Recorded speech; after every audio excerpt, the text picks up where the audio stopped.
Hello friends, এটা আমার first blog.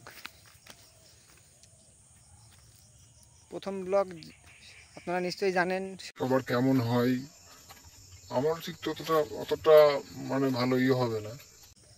দেখো আমাদের এখানে কত সুন্দর দৃশ্য, সূর্য এখন অস্ত যাচ্ছে। আর এখানে দেখতে পাচ্ছ, এখানে সব পটলের চাষ। এখানে আমাদের পাহারা দিতে হয় হনুমানের জন্য। এই যে পাশে আমাদের ফরেস্ট, এখানে প্রচুর পরিমাণে হনুমান আছে।